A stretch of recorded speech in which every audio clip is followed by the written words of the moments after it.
Hey, hi, everybody. Welcome to episode number 24. I got some news.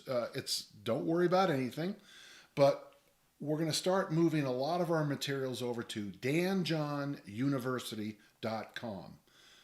Don't worry, danjohnworkouts.com will still work out, but things are sliding over there. I got some exciting stuff coming up at the new site, so we just wanted to change the name so it would more reflect what we're trying to do. Well, here we go. Our first question comes from Justin. And I got to tell you, Justin, this question was just in time. I'll wait for you to all to stop laughing before I move on.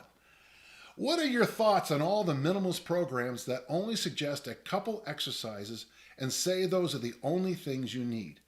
Well, Justin, and I agree, it is big. It is very popular. It's been around longer than you think. When I was coming up as an athlete, Olympic lifters did clean and press, snatch, clean and jerk, and maybe front squats.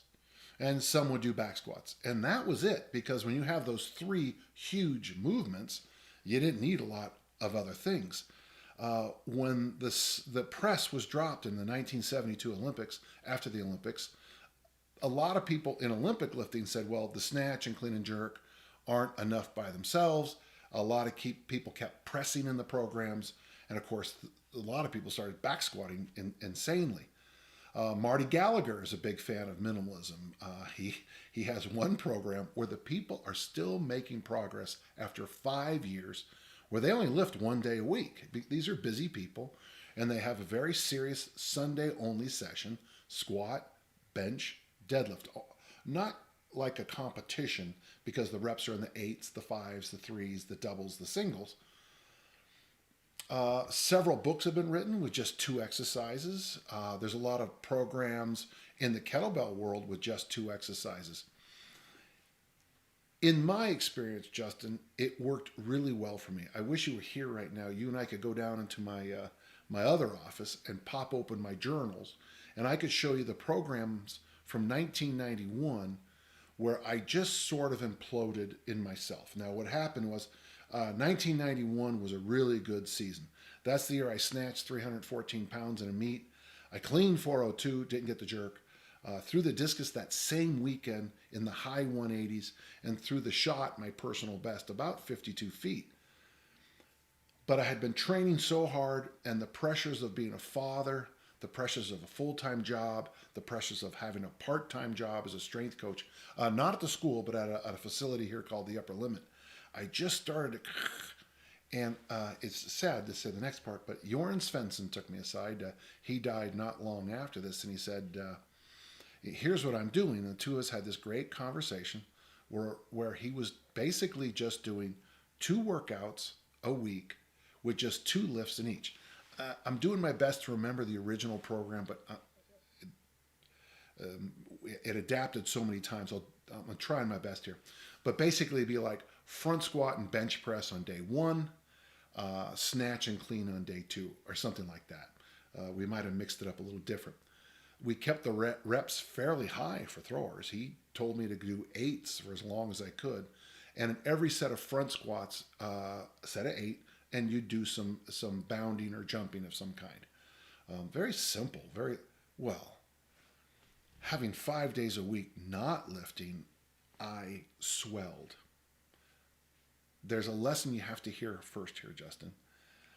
In 1991, I was coming in with only 21 years of really hard work behind me. So when I moved for the first time to a minimalist program, with all the extras dropped out, all that extra rest, all that ability for all the protein to do not just recover, but recover, super compensation, it worked great for me. So you're going to have to use minimalist programs with some wisdom. One of the issues that happens, especially online, this happened big time in the kettlebell community, is people who had never really trained very much try to go immediately to minimalism. And this is going to sound weird, but you almost have to be on the brink of breaking before minimalism can work. Um, In the arts, for example, minimalism only worked uh, when, you know, Monet has that one piece of work that takes up three entire walls in a museum. One piece of work, three walls. Well, if you get a nice Zen artist who flicks a flower and can, just goes like that and draws a flower and conveys the same thing as Monet's great masterpiece, it, I hope you're following my little example here. So sometimes we need to have those big, massive, insane things we do and then whoosh, clean things up. I don't think it works well for beginners. It goes back to all kinds of things. The loads are always too light. There's not enough repetitions.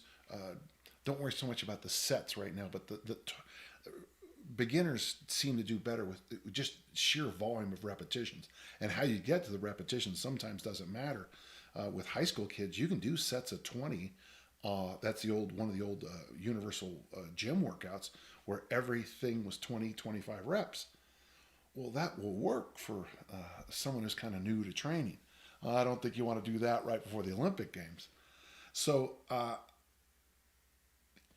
yes, and there's an asterisk on my S. Yes, minimalism is phenomenal, done correctly, done appropriately. Boy, you know what? Those two phrases, we could use that for every single answer that almost comes here. We have a question from Adrian. Of course, anybody from my age group wants to scream the name Adrian out right now, but we'll hold that back. You referenced improving a freshman 400-meter runner with a 69-second quarter into a senior with 47-second performance. Can you please explain your process? First off, Adrian, you got to be careful there. When I talk about an example like that, that's not going to be every single freshman who walks in the door. I would go back to the 1960s and watching my brothers run high school track when, and this is important. My high school track team, my little high school track team, would have probably win the state track championship here in Utah every year. I would say I don't know of too many years we wouldn't have won it all. One of the issues we have in track and field right now, it is a dying sport. And one of the reasons it's dying, well, for one thing, it's performance based. I was at a party not long ago and I was talking to this woman and she goes, I was a high jumper in college. And I asked how high she went. She gave me a number and I said, man, you were good. And the husband said, how did you know she was good? And I'm like, because the number, that's track and field. So when we got that number there, 47-second performance, that's a good number. Really simple, it's going to work out to this. With that freshman 69-second 400 meters, that's not very good. So obviously, no matter what we do in the off season, we're going to get the athlete better. When I was young, every track athlete who wasn't playing multiple sports ran cross country. We've gotten away from that base that we used to have. One of the things I'd recommend for this person on this process is the first thing is try to get this athlete to commit to the 4 years. To build up a 400-meter runner is a 4-year process. One of the things I try to get, this is going to be as vague. You're asking for 4 years here, but there's going to be a need for garbage miles somewhere. You just have to have garbage miles for a track athlete. I know, and it's funny, you read Charlie Francis's Speed Trap, you read the great work of Barry Ross. Some of the stuff I'm saying they wouldn't agree with, but there is a need for general overall conditioning. The second thing you want to get a hold of as soon as you can with this young athlete is proper technical mechanics. I mean, the head can't be doing, this kind of throwing it back and forth. The drill where you run on the line, that would be a big one. The athlete has to get used to what we call, that's funny, Speed Trap has two meanings in track and field. One, Charlie Francis's book, Speed Trap, and the other one is those timed lights, where you put them about 20 meters apart and the athlete flies through at top speed. Flying 30s, flying 60s. The athlete's going to have to practice going fast. The athlete's going to need some kind of modern strength training. Now, it doesn't have to be insane, but they're going to have to be strong. 400 meters is a tough distance. I would say physiologically, it's like the body's not sure. We always talk about the bear hitting at 300 meters. So what you're going to have to do is step out a very simple but elegant 4-year program.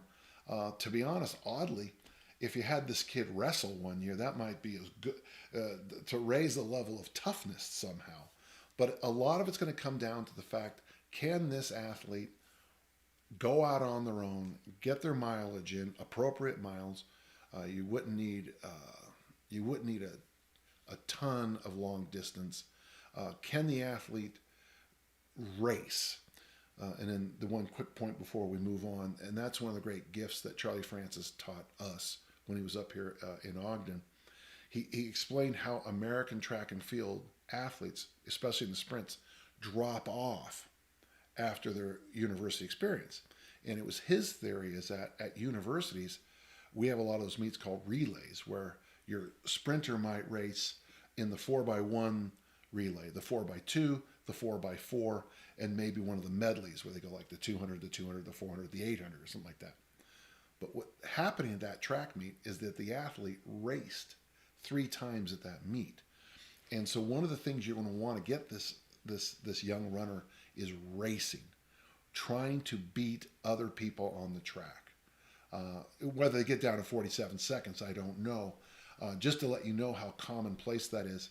In the universities that I worked with here in the Intermountain area, they wouldn't even look at a boy for a scholarship unless they ran a 47-second 400 meters.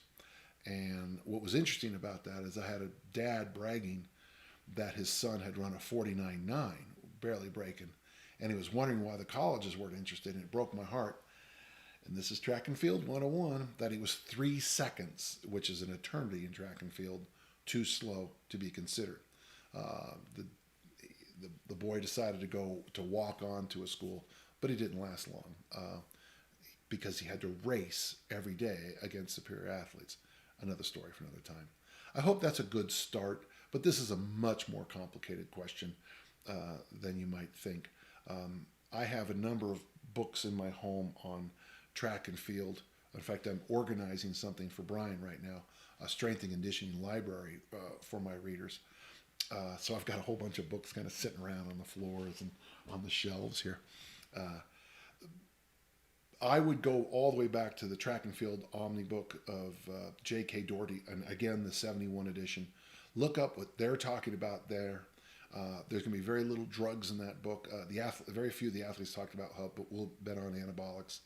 And that's just a good place to start. So thank you, Adrian. Good question. We got a question from Scott, and I'm glad to read this. He's the offensive line coach at Tufts University. Now, Scott, right away, the question you ask, I don't necessarily, I'm not a good person to ask. And when I give my first answer, it'll make sense. My athletes are always asking for agility work to do in the off season. Do you have any recommendations for that? No, I don't believe. Okay, I'm one of those people who doesn't believe that you can train agility. Now, you have all those traditional drills in American football, like when you step over the bags and you do the shuffle stuff. That's plenty of work. What you already do in your sport training is plenty of work for agility. I know this is a short answer, but I am still of that school of thought that was much popular earlier, is that all agility is repeated performance. And if somebody throws something at you that's brand new, you really have to practice to tell the nervous system what to do. I think it's already in the system. I would ask your offensive lineman to spend more time snatching and cleaning, and more time getting a lot taller and a lot longer. I don't know how to do that yet. So I am not the guy to ask questions about agility, because I just don't think, and it's certainly okay to disagree with me, but I don't think you can really do much with it. Lance asks a question. Can you discuss the periodization of easy strength? I'm not sure there is any, but a lot of times it is equated with the 40-day workout, But you have written, and I believe mentioned recently, that shorter periods, like 20 or so sessions, still yield results. Lance, you're right. For me, it's about 22 or 23 days when I hit my best numbers. But I would stick out those next 17 or 18 workouts because it was a 40-day program. This is one of the reasons I struggle with people who talk about peaking and peaking in performance, not peeping or peaking. The human body is a funny thing to try to figure out sometime. I was watching a thing about how they're trying to find out more about dogs' brains, and they stick them in this MRI machine. Well, it takes weeks of good training to teach the dog how to hold still in an MRI machine. So sometimes, and I don't know why I went on that segue, but it's a good segue. If we can't figure out why dogs are happy when you offer them a hot dog, well, try to figure out why someone hits it perfectly at the World Championships or the Olympic Games. With all the time and energy and preparation they have for something like the Super Bowl, people still make outstandingly stupid errors. So I'm not sure why at about 20, 22 days I seem to peak out, and yet a lot of other people take them other times. Is there a minimum threshold one needs to cross to benefit before changing programs? Is there a minimum? Oh, I mean like a standard. Is there a standard before you change programs? If you are an elite athlete and we're preparing for something, one of the first things I'll do is I'll try to find what are some standards for performance in your field. The Finns, Finland, they have a very interesting set of numbers. For example, their jumpers, which is the pole vault, the high jump, the triple jump, and the long jump, they expect all of their jumpers, and these guys weigh, I'm using pounds here, I hope that's okay. These guys weigh 165 pounds, but they expect them to snatch 200, clean 300, and squat 350. So if I was working with the Finnish jumpers, one of my goals in their first couple of years I'm training them is to drive those numbers up to those standards. And then after that, spend as little time as we need to get back to those standards and then go to other kinds of training. So your question is good, and it ties us back to the minimalism question in a way, but what's the least amount I can do to get to that area that I need? I know the word Holy Grail is become a cliche in sports, but that is the Holy Grail. What's the least amount I can do to get the most from my training? And then you ask, is there a point of diminishing returns when one should really change it up? Yeah, absolutely. And if you read my work, I'll constantly go and I'll say something like, more is not better, more is just more. Part of the job of the coach and the smart athlete is to realize that we keep doing this with this movement, but we're not getting better. My famous story about being told at this place over in Colorado Springs that I need to get my squat up. I didn't like back squats. I squatted, I could, Vasily Alexiev, the great Soviet weightlifter, said you only need about 20 kilos more or 10 kilos more than your best clean and jerk. At the time, I was clean and jerk on 385, so I figured, 405 is plenty. Well, they told me I was wrong. I got my squat up to 605 for 3, and my performance in the discus went like this. So I looked good in the weight room, looked bad in the ring. So you have to have good records, a good diary, a good journal. You have to have some experience with others, and then you have to just sit back sometimes and just say, I'm doing this and this and this more and more and more, and I'm not getting my result. And it's okay to do that a couple of times, but if you do that 20, 25 years in a row, we need to have another discussion, okay? Good question, Lance. Tom writes us, thank you for kindly sharing your knowledge with us. You are welcome. I have been doing your protein, vegetable, and water since January 1st and have dropped 13 pounds. Let's just stop right there, ladies and gentlemen. Congrats to you, man. That's awesome, Tom. I have a couple of questions. First of all, what do you do for breakfast? I usually have a protein shake. But how can I get my vegetables in during breakfast? That's a good question. Do you think those green superfood type supplements are worthwhile? No. So there's one or two things I do for breakfast, Tom. And the number one thing I do is I don't eat it. After I work out, I eat. So usually that's about 10:30, 11 o'clock. And if I'm eating over here at the Landmark Grill, beautiful, wonderful place over here on 72nd South in Midvale, tell them you know me, you'll get a nice chair. I always get the joke is a guy who works there, his name Leo, and we do something called Leo carving. And that's when they take all the vegetables that they have in the back, and I think there's 12, and they scramble them up and they drop them on your omelet, they drop them on your hash browns, they drop them on whatever you order. And Leo came up with it. It's called Leo carving.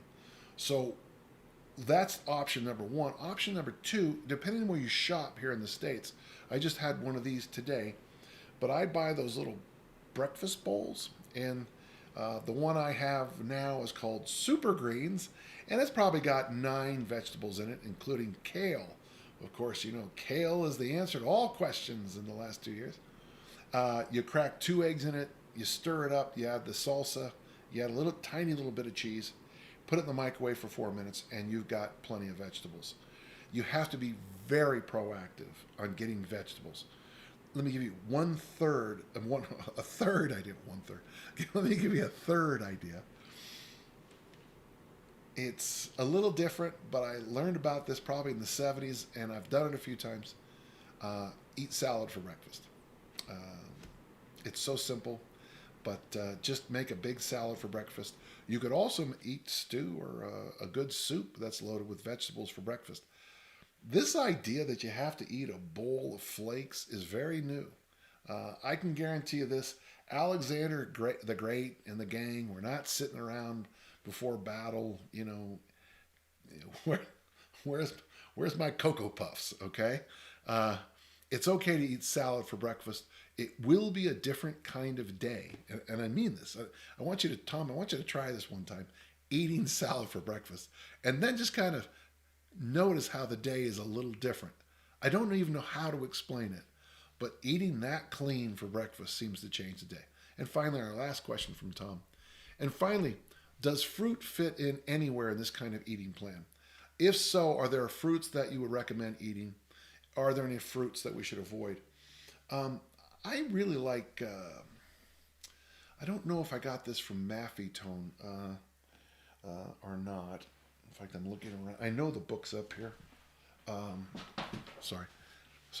But I started doing that thing where you eat fruits alone about, it have to be about 87. The best fruit here in Utah, month in, month out, is apples. We're close to a lot of big apple places. You also didn't mention berries. Berries are a remarkable food. There's a thing called the ORAC test, ORAC, I think. Blueberries, blackberries, raspberries are just loaded with good things for your body. Yeah, they do have a bit of sugar, but honestly, I don't think I've ever had somebody say, yeah, the reason I put on 50 pounds of blubber is because I ate too many fruits and berries. And if that does happen, I do want to meet the person. Are there fruits that we should avoid? I don't think so. As a child, I used to have issues with oranges and citrus fruit because I loved them so much. You get that little burn around your face. But that was just because I was eating 4 and 5 and 6 a day. But no, hey, fruit. If you get a chance, Google the Washington 3 apple a day diet. By the way, you'll also find it in my old Get Up archives on danjohn.net. It is an amazing amount of food every day, and people have lost a lot of weight. The thing about eating an apple and drinking water every meal is you're feed forwarding yourself. you're getting bulk, you're getting fiber, you're getting water, you're filling up. And it's just an idea. Look it up and get back to me, okay? Thank you. Scott has 2 questions for us. What do I tell middle-aged women that want to lose their bat wings on the underside of their arms? Now that's a funny question, Scott, because bat wings are an exercise I actually use. Scott, I don't know what to tell them. I don't. I hope you talk to them with honesty and kindness. But I work with 2 plastic surgeons, and the reason I work with plastic surgeons is because they have insights about the human body that you don't get from normal medical doctors. If you sit down with your doctor, the clock is ticking, a normal medical doctor, and especially if you're on insurance, and it's like, if you're there for 6 minutes, gung, gung, gung, nurse bangs on the door and says, another client. Plastic surgeons will sit down and talk about these kinds of things with you. I always quote Art Devaney here. The best answer for this is don't get them in the first place. But I don't really have an answer for you, Scott. This is kind of outside of my field.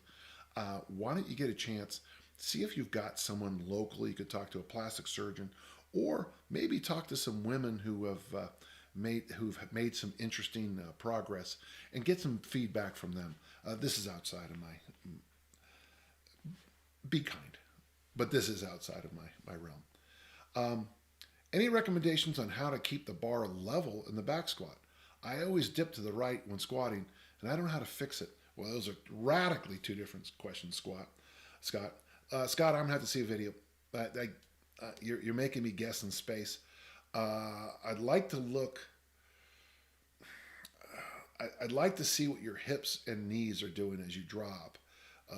And if you have an injury history, make a note of that too. But if you've got a side drop, dipping and moving on a back squat, and it always happens, this is something we want to think about and fix before we move up in load and intensity. Thank you. Got a question from Andy. My wife has been dealing with a number of health issues that have been improving over the years. Well, good. I'm glad to hear it. She's looking to get started with strength training, but is at ground zero and also anemic. We're working with doctors on the anemia as well as her other health issues, but we're hoping for advice on how to get started with strength training with that consideration. Well, I would just tell you from the heart, Andy, and this is going to sound odd coming from, if you know the way I look at the weight room, but you might want to really spend some time investing in a very female-friendly facility. You might have to do a little shopping. With your wife dealing with health concerns, she's going to have a little bit of this going on, even going to a great facility. And if there's a lot of weird stuff going on around her, it might be tough. I would recommend something as simple as, if you can find a machine-based place that she does just the basics for a while, and I'm okay. I know I'm supposed to think that nowadays we're supposed to think that leg extensions cause cancer, but the leg extension, leg curl, leg press, the shoulder press, the chest press, the pull, the ab thing, great workout. 1, 2, or 3 sets, get in, get out, especially with her anemia. As I recall, anemia makes it a little hard it's a little hard to have a lot of energy and recovery. So maybe something that simple at first is all she'll need. Hey, and thank you for your concern. I know she's your wife, and by law you have to be concerned. But thank you for asking. Female-friendly place. Machines. Give her some time, months, and then worry about where to go from there. And when she does that, Andy, get back with me. We'll start talking, okay? Thanks. We have a follow-up from Todd. Hello, Todd. Follow-up from question about dropping bench from Mass Made Simple. Thanks for responding to my question regarding the order of lifts and the bench press bottleneck. Here's my experience removing the bench press. You know, it's interesting, Todd. I got a lot of emails about that, your question, including people who have done it, and they'd be like, you can't drop the bench. I mean, we had angry MMS graduates. We had anger here. So I've been fielding a lot of anger, but here we go. I doubled up the presses instead of bench press. Doing 2, 3, 5 for sets times 6 sets was definitely a challenge. I lowered the weight a bit to 50 and was able to get through without resorting to push presses, even with my left hand. I did the complexes with 115 pounds. I gotta tell you, young Todd, 115 on the complexes, that's a good effort. The presses were tougher than usual. It was a busy Saturday at the Y, so as expected, the bench press was full. It would have been a long wait. I suppose I could have used a machine to replace the bench, but I felt I got a great workout substituting additional presses. Overall, it is hard to say because those squats really kicked my butt, har har. But I felt a bit more fatigued doing the workout this way, and I could see why. It's just a lot of intensity in one area. One additional benefit was not worrying about dropping the weight on myself. I rarely have a spotter when I do bench presses. I'm going to finish out the program this way. Todd, you got to do me a favor. Don't tell anybody what I'm about to say. This is between you and me, so no one else should be listening right now, okay? All right? Okay? It's kind of like that moment in the Kentucky Fried Movie. If you haven't seen it, don't worry about it. I think it's just fine that you're doing that. Okay? Okay. All right, next question. Pete, after your comments in the last podcast, I had a question about bench pressing. To paraphrase my 4-year-old son, I hate bench press. It's stupid, it's mean to me, and it can't be my friend anymore. I like your son. Is it the pinnacle of strength training? No. Or can it be replaced? Yes. If the latter, what would be your recommendation and ballpark for substitute push strength standards? Yeah, no problem at all, Pete. Good question. Yeah, I was there when the bench press went from being an interesting thing that we're doing at Notre Dame to the answer to all questions. I still think the military press is so much more foundational. If you can clean and press your body weight overhead, you are strong. You are strong. My best clean and press is 300. And I had to focus on that for months. And this is probably about 98, 99 when I did it. And I could, at the time, I could easily jerk much more than that. 385 for 5 on my back. But that was really hard to do. So yeah, here's your standard. Clean and press your body weight. And what'll be interesting as you do this is to, if you have take a picture every so often, you will see the change in your body as you press more and more and more. You're probably going to have to clean and press or press every day somehow, okay? Some pressing movement every day. Thank you. So Daniel, beautiful name. Daniel, so the other day I was walking at a hill nearby to where I live and I came across a stone that resembled that of a Highland Games shot put. I picked up this rock and I began to throw it. I have zero experience with shot put. I then come across some rocks. Instinctively, I picked them up bear hug style and walked as far as I could. I repeated this several times. I felt amazing after doing this. Of course you do. Is there any routine I could use for these carries and throws that I could do with these nature's weights to improve my strength? Yeah, Daniel, do exactly what you're doing. You are doing, you're doing paleo workouts. In fact, you ought to write a book on this, primitive man. Give yourself a name, paleo guy, primitive man, Neanderstrong. Write that down, Neanderstrong. That's a moneymaker. I like the idea of I like the idea of you going for a walk. I like the idea of picking up stones and throwing them. I worked with a coach years ago who had us throw pebbles in practice because what he was trying to do with there would be a big rock, a small rock, pebbles. You just pick them up and throw them. And his idea was just trying to teach you that natural whipping kind of motion. The bear hug carries, the picking up. This is the way we were built to train. So yeah, I'm a big fan of that. The one thing I'm going to ask you not to do is turn this into a program. When your book Neanderstrong comes out, one of the keys is it's only be one page. Go outside, pick up rocks, throw rocks, carry rocks. Write this down. I like this. Pick up rocks, carry rocks, throw rocks. This is good. Um, just keep it fun, different. If you want a challenge, carry a rock up a hill. Try to grasp two of them at once and walk around. Have some fun with it. This is great, Daniel. Interesting, but Bud Hauser, the only person ever to win the double-double at the Olympics, the shot put discus in 2 Olympics, his training basically was walking around with heavy bricks in his hands, farmer walk style like that, because he thought that would make him a better athlete.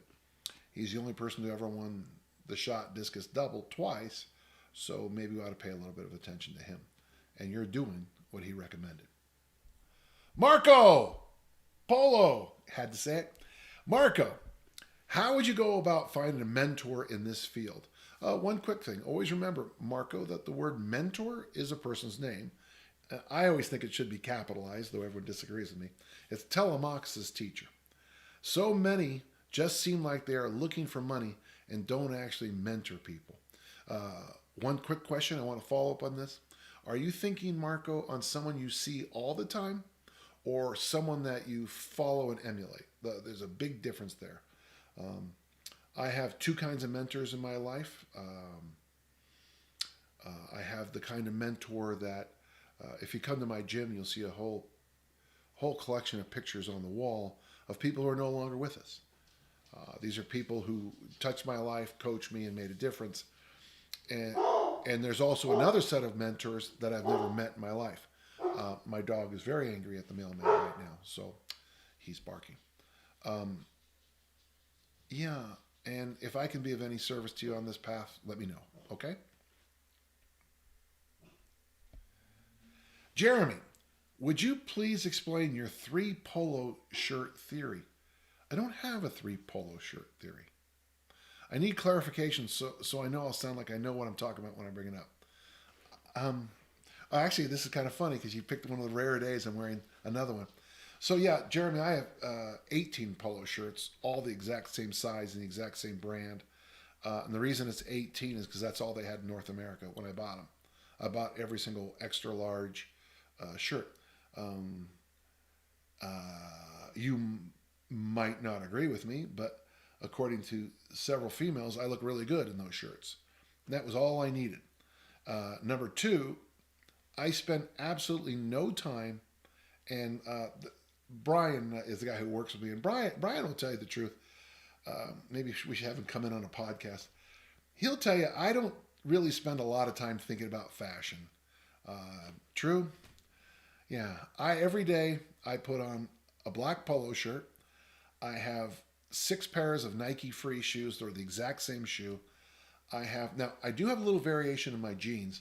I have 2 pairs of Barbell brand faded blue and 2 pairs of Barbell brand black. So there is going to be, you never know where I'm heading on that decision.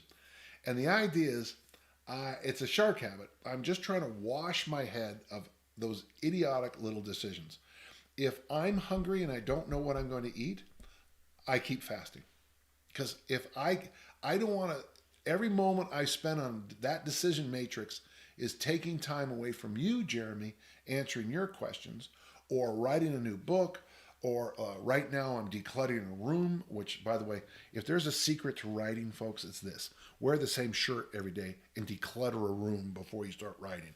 When you declutter a room, you declutter your brain. I know it sounds goofy, but it's an absolute truth.